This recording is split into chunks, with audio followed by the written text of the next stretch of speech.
They built a museum in a swamp and then put up a great big replica of Michelangelo's David. I mean, that's either just pure chutzpah or pure faith in the power of art. It's the kind of a place that you can come by yourself with your family, with friends, with visitors. And the fact that we're this little community on the west coast of Florida, which has a world-class museum, it's pretty incredible.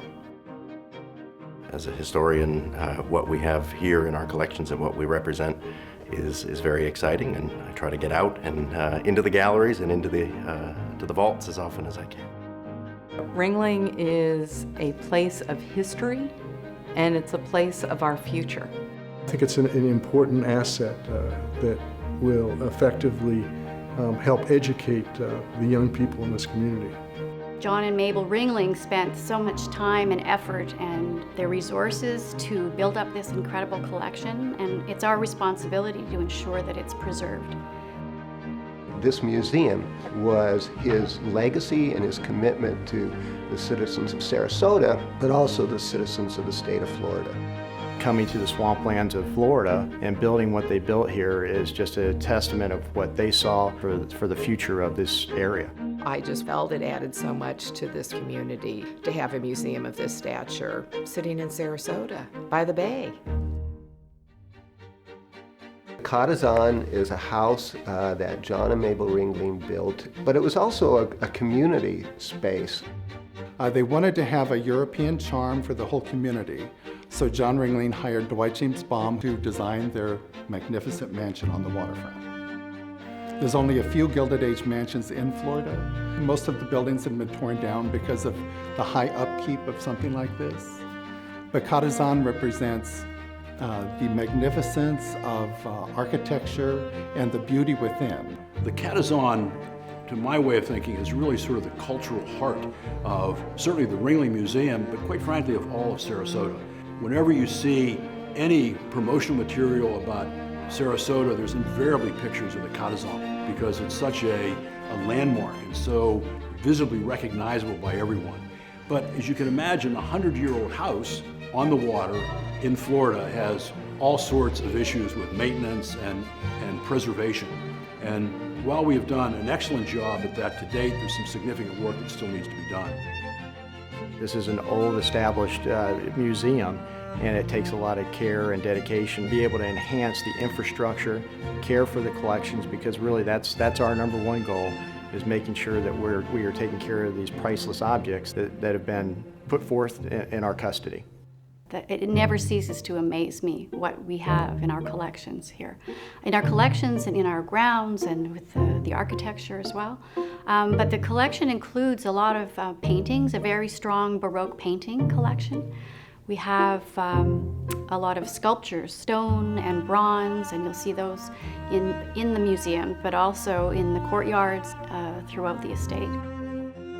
Well, the thing that is, I think, particularly unique to the Ringling is the diversity of the venue. Now we have some of the newer venues like the Center for Asian Art and the new contemporary galleries that have opened, all of the traveling shows that appear at the Searing. I mean, there's just such a variety of different venues and things to get involved with. Ringling After Dark, Ringling Underground. I mean, it's really an incredibly diverse place, such that I think there's almost something for everyone here. So the simple fact that we have so many different facets to the Ringling. We have the two circus museums, actually, the Tibbles Learning Center and the original Circus Museum. We also have a historic theater. So there are so many different things there that kind of opens possibilities to be able to connect with our community. And so we want to make it more accessible and really spread the word that our grounds are open to the public and come and enjoy. That's what they're here for. That's what John and Mabel Ringling wanted. The idea behind Ringling Inspires is that what we offer this community is so broad and so dynamic that people cannot help but be inspired.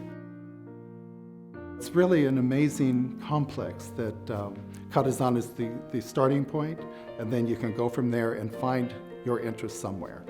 It's truly an experience of a lifetime to come to the Ringling. The last 2 years, we have over 400,000 visitors here to the Ringling. But the numbers are important, but I think also the diversity of who comes, diversity in terms of age, in terms of ethnic group, parts of the country.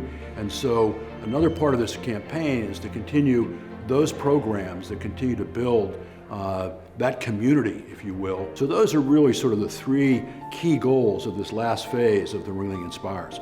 Preservation of the Catazon, the continuing building of the community, and then the global impact of the Ringling. We have a great opportunity here for this country, for this state. I realize the importance of financial support to keep the museum continuing onwards through time. And I think it's something that's so special in our community that it needs to be supported so that we can carry on with future programs.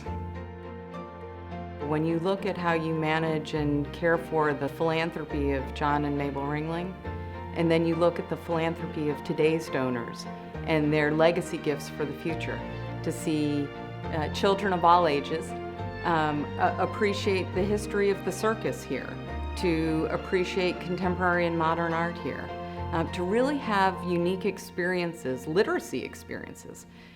When a donor invests in the Ringling, they're making sure that that will be preserved into the future. Opportunities for all.